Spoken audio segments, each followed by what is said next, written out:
Reports நண்பர்களுக்கு வணக்கம். இந்த வீடியோக்குள்ளே போகிறதுக்கு முன்னாடி சேனலை மறக்காமல் சப்ஸ்கிரைப் பண்ணிடுங்க. இந்த வீடியோவை லைக் பண்ணிவிட்டு உங்கள் கருத்துக்களை மறக்காமல் கமெண்ட் செக்ஷனில் பதிவிட்டுருங்க. மோடியினுடைய அமைச்சரவையில் முக்கிய கட்சியாக இருப்பது லோக் ஜனசக்தி பார்ட்டி.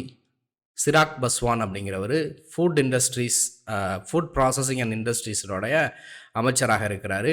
அவர் எஸ்சி எஸ்டி பிரிவினர்களுக்காக நடத்தப்பட்ட ஒரு முக்கிய விழாவில் கலந்துக்கிட்டு அதில் ஒரு வார்த்தையை பேசியிருக்கிறாரு.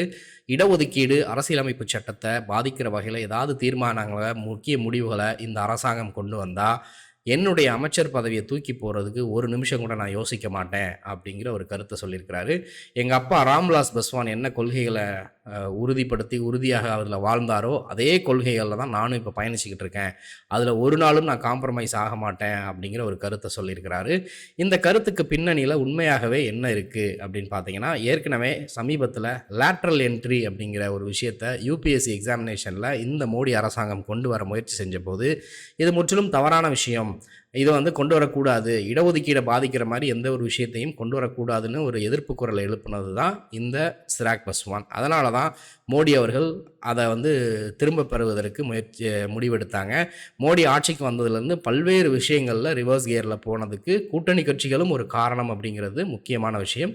இன்றைக்கு நிதிஷ்குமார், சந்திரபாபு நாயுடு, ஏக்நாத் ஷிண்டே, அஜித் பவார், சிராக் பஸ்வான் போன்றவர்கள் என்டிஏ கூட்டணியில் இருக்கிறாங்க. பாரதிய ஜனதா கட்சிக்கு 240 எம்பிக்கள் தான் இருக்காங்க. மீதி இருக்கக்கூடிய 32 எம்பிக்களுடைய ஆதரவு இந்த சிறிய கட்சிகளுடைய ஆதரவோடு தான் அவர்கள் ஆட்சியை நடத்திக்கிட்டு இருக்கிறாங்க. இது ஒரு சைடு. இன்றைக்கு பிஜேபிக்கு, மோடிக்கு மிகப்பெரிய ஒரு அழுத்தம் ஆர்எஸ்எஸ் தரப்பிலிருந்து கொடுக்கப்பட்டுக்கிட்டு இருக்கிறது.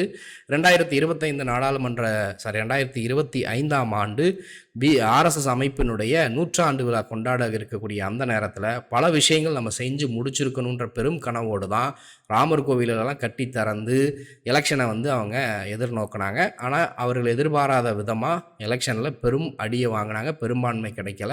ஸோ இன்றைக்கு எப்படியாவது கூட்டணி கட்சிகளை சமாளித்து இது பண்ணி நம்ம ஆட்சியை தக்க வச்சுக்கிட்டோம், அதோடு சரி மற்ற விஷயங்களையும் நம்ம அமல்படுத்திடணும் அப்படிங்கிற முனைப்பில் ஆர்எஸ்எஸ் இருந்தாலும் கூட்டணி கட்சிகளாக இருக்கக்கூடிய இந்த ராம்விலாஸ் பஸ்வான் அவர்களாக இருக்கட்டும், நிதிஷ்குமாராக இருக்கட்டும், ஏக்நாத் ஷிண்டே, சந்திரபாபு நாயுடு போன்றவர்களாக இருக்கட்டும், இவர்கள் ஆர்எஸ்எஸ் அமைப்பு மற்றும் பாஜகவினுடைய அந்த மக்கள் விரோத கொள்கைகளுக்கு உடன்பட்டு போக மாட்டாங்க அப்படிங்கிறதுல எந்தவித மாற்று கருத்துமே இல்லை. எல்லா விஷயத்துக்குமே அவர்கள் உடன்பட்டு போனாங்க அப்படின்னா மக்கள் மத்தியில் அந்நியப்பட்டு போவாங்க, அரசியல் செய்ய முடியாது, அடுத்தடுத்து வரக்கூடிய தேர்தல்களில் மக்கள் மத்தியில் செல்வாக்கை இழந்து போவார்கள் அப்படிங்கிற ஒரு விஷயம் முக்கியமான ஒரு விஷயமாக பார்க்கப்படுது. ஸோ அதன் அடிப்படையில் தான் இன்றைக்கு சிராக் பஸ்வான் இந்த கருத்தை சொல்லியிருப்பாரோ அப்படிங்கிற ஒரு அச்சமும் ஐயமும் பாஜகவுக்கும் உருவாகி இருக்கிறது. பாஜக தரப்பில் இருக்கிறவங்க இன்றைக்கி ஒரு கலக்கத்தில் தான் இருக்காங்க. எந்த நேரத்தில் எந்த கூட்டணி கட்சி தலைவர் பிச்சுக்கிட்டு வெளியே போவாரோ அப்படிங்கிற ஒரு பயத்தில் தான் இருக்காங்க அப்படின்னு பார்க்க முடியுது. ஏற்கனவே பாஜகவினுடைய பேச்சை கேட்டு திருப்பதி லட்டு விவகாரத்தை பெரிய அளவுக்கு நேஷனல் இஷ்யூ ஆக்கிட்டோம். இன்றைக்கி உச்சநீதிமன்றம் கடுமையாக அந்த விஷயத்தை வச்சு கேள்வி கேட்குறாங்க. அப்படிங்கிறப்ப சந்திரபாபு நாயுடுக்கும் ஒரு மிகப்பெரிய ஒரு பின்னடைவு. இது ஆட்டோமேட்டிக்காக ஜெகன்மோகன் ரெட்டிக்கும் காங்கிரஸ் கட்சிக்கும் தான் அந்த மாநிலத்தில் ஒரு அட்வான்டேஜாக போய் முடியும். அதில் கலப்படமே இல்லைன்னு சொன்னதுக்கு ஏன்டா இவ்வளோ பெரிய நாடகம் ஆடினீங்க அப்படின்னு இன்றைக்கி மக்கள் இன்றைக்கே கேள்வி கேட்க ஆரம்பித்தாங்க. அதிலும் குறிப்பாக பார்த்திங்கன்னா பவன் கல்யாணம் அந்த கேள்வி கேட்குறதுக்கு நாக்கப்புடுங்கிற மாதிரி கேள்வியை இன்றைக்கி மக்கள் கேட்டுட்ருக்கிறாங்க. ஸோ இதே மாதிரி தான் சிராக் பஸ்வானுக்கும் நாளைக்கு நிலைமை ஏற்படும்.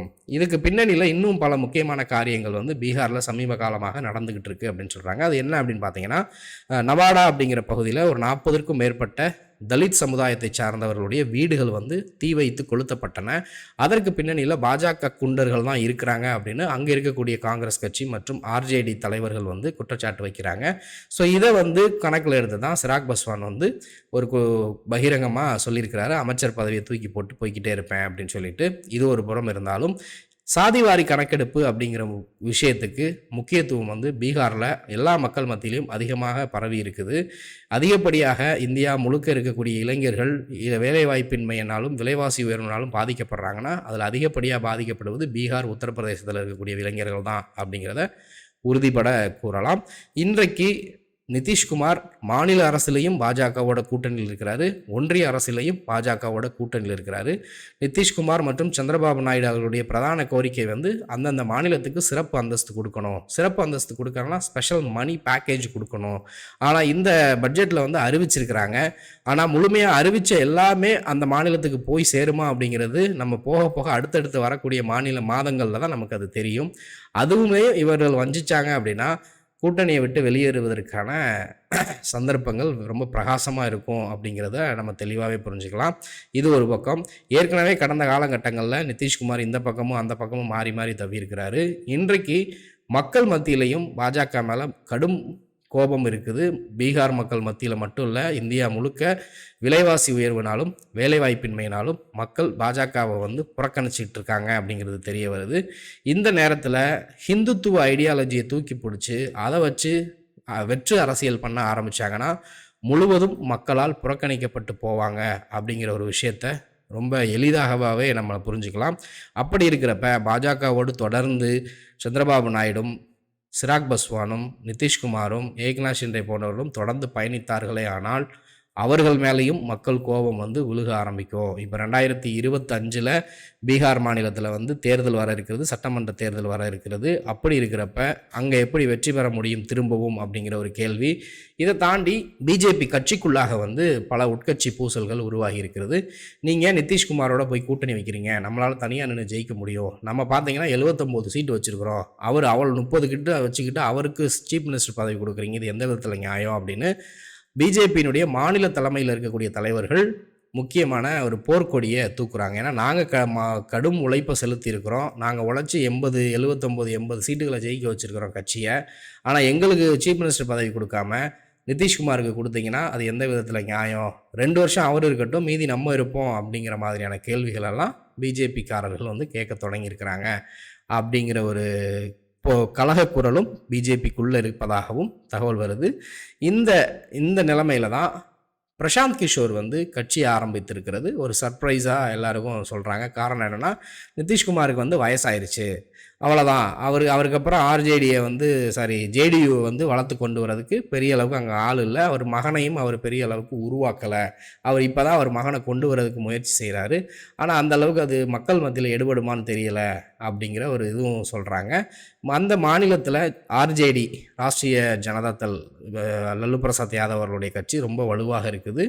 அப்புறம் காங்கிரஸ் கட்சி வலுவாக இருக்கிறது, அதுக்கப்புறம் கம்யூனிஸ்ட் கட்சி வலுவாக இருக்கிறது, அதுக்கப்புறம் ஜேடியு வலுவாக இருக்கிறது, பிஜேபி வலுவாக இருக்கிறது. சிராக் பஸ்வான் அவருடைய எல்ஜே லோக் ஜனசக்தி பார்ட்டியும் வலுவாக இருக்கிறப்ப இப்போ பிரசாந்த் கிஷோர் புதுசாக எதுக்கு கட்சி ஆரம்பிக்கணும், அவருக்கு பின்னணியில் யார் இருக்காங்க, பாஜக இருக்குதா அப்படிங்கிற சந்தேகத்தையும் கிளப்புறாங்க. அந்த சந்தேகம் வந்து நிதிஷ்குமாருக்கும் சிராக் பஸ்வானுக்குமே வந்திருக்கு அப்படின்னு சொல்கிறாங்க. பிரசாந்த் கிஷோரை வளர்த்து விட்டு நமக்கு நெருக்கடி கொடுக்குறாங்களா பிஜேபி அப்படிங்கிற ஒரு ஐயமும் இவர்களுக்கு எழும்பியிருப்பதாகவும் தகவல் வருது. அதனால தான் அவர்கள் வந்து அமைச்சர் பதவியெல்லாம் எங்களுக்கு வேணாம், நான் தூக்கியை போட்டுட்டு போய்கிட்டே இருப்பேன் அப்படின்னு சொல்கிறாங்க. இன்னொரு புறம் பார்த்தீங்கன்னா ஆர்எஸ்எஸ் அமைப்பு எப்படியாவது இந்த இடஒதுக்கீடை ஒழிச்சிடணும் அப்படிங்கிற ஒரு முயற்சியில் கங்கணம் கட்டிக்கிட்டு இருக்கிறாங்க. ஸோ இடஒதுக்கீடோ அரசியலமைப்பு சட்டத்தில் கை வைக்கிறதோ இந்த மாதிரி ஆர்எஸ்எஸ் அமைப்பினுடைய கொள்கைகளை பிஜேபி அமல்படுத்த முயற்சி செஞ்சால் கூட்டணி கட்சிகளுக்கு இடத்திலேயே மிகப்பெரிய எதிர்ப்பை சம்பாதிக்க நேரிடும். அப்படி கூட்டணி கட்சிகள் எதிர்க்கவில்லை என்றால் இந்தியா கூட்டணியில் இருக்கக்கூடிய காங்கிரஸ் கட்சிகள் மற்றும் மாநில கட்சிகள் கடும் போராட்டத்தை அறிவிப்பாங்க. ஆட்டோமேட்டிக்காக பாஜகவும் அதனுடைய கூட்டணி கட்சிகளும் மக்கள் மத்தியிலிருந்து அந்நியப்பட்டு போவாங்க, தனிமைப்படுத்தப்படுவார்கள்.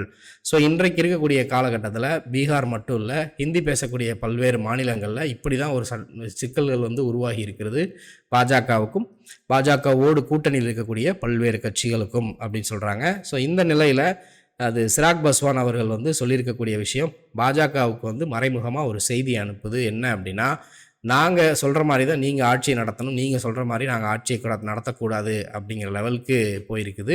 ஸோ விரைவில் மோடியே கூட மாற்றப்படலாம். இப்படி மோடி பண்ணிக்கிட்டே இருந்தாருன்னா அவருடைய பிறந்தநாள் 75வது பிறந்தநாள், அந்த 75வது வயதை பூர்த்தி செஞ்சவுடனே அவரையும் மாற்றுவதற்கான ஏற்பாடுகள் ஏற்கனவே நடந்து கொண்டிருக்கிறது அப்படிங்கிற செய்திகளும் தொடர்ந்து வருது. அப்படி வேறு ஒருத்தரை கொண்டு வராங்க அப்படின்னா அந்த நபர் எந்த அளவுக்கு கூட்டணி கட்சிகள் அரவணைத்து போவார் அப்படிங்கிற பல விஷயங்கள் வந்து இருக்குது. ஏற்கனவே அமலாக்கத்துறை போன்ற விசாரணை அமைப்புகளை வச்சு மிரட்டி தான் கூட்டணி கட்சிகள் எல்லாமே மெஜாரிட்டியாக அவங்க தக்க வச்சுக்கிட்டு இருந்தாங்க. எந்த ஒரு கூட்டணி கட்சிகளும் வந்து மனமு வந்து பிஜேபியினுடைய கொள்கைகளால் ஈர்க்கப்பட்டு ஒன்றும் பிஜேபி கூட போய் கூட்டணி வைக்கலை. அவர்கள் ஒவ்வொருத்தருக்கும் சுயநலங்கள், பல்வேறு சுயநலங்கள் இருக்குது. அதை பூர்த்தி செய்கிறதுக்காக தான் அவர்கள் போய் கூட்டணியில் இருக்கிறாங்க அப்படிங்கிறது எல்லாருக்குமே தெரிஞ்ச விஷயம். இப்போது இந்த 2024 தேர்தல் முடிஞ்சு இன்னும் 4வது 5வது மாதத்தில் தான் போய்கிட்டு இருக்கிறோம். 2025 பீகார் தேர்தல் இருக்குது. இப்போ இமீடியட்டாக நடக்கக்கூடிய இந்த 4 மாநில சட்டமன்ற தேர்தலில் என்ன மாதிரியான ரிசல்ட் வரப்போகுதோ அதை பொறுத்து தான் அடுத்த கட்ட விஷயங்களில் இந்த கூட்டணி கட்சிகள் அவர்களோட இன்டாக்டாக இருப்பாங்களா இருக்க மாட்டாங்களா அப்படிங்கிறதெல்லாம் அடுத்தடுத்து வரக்கூடிய விஷயங்களில் தான் நம்ம பார்க்க முடியும். இதை குறித்து நம்ம தொடர்ந்து பேசலாம். இதை குறித்து நீங்கள் என்ன நினைக்கிறீங்கன்றதை மறக்காமல் கமெண்ட்டில் சொல்லுங்கள். நன்றி.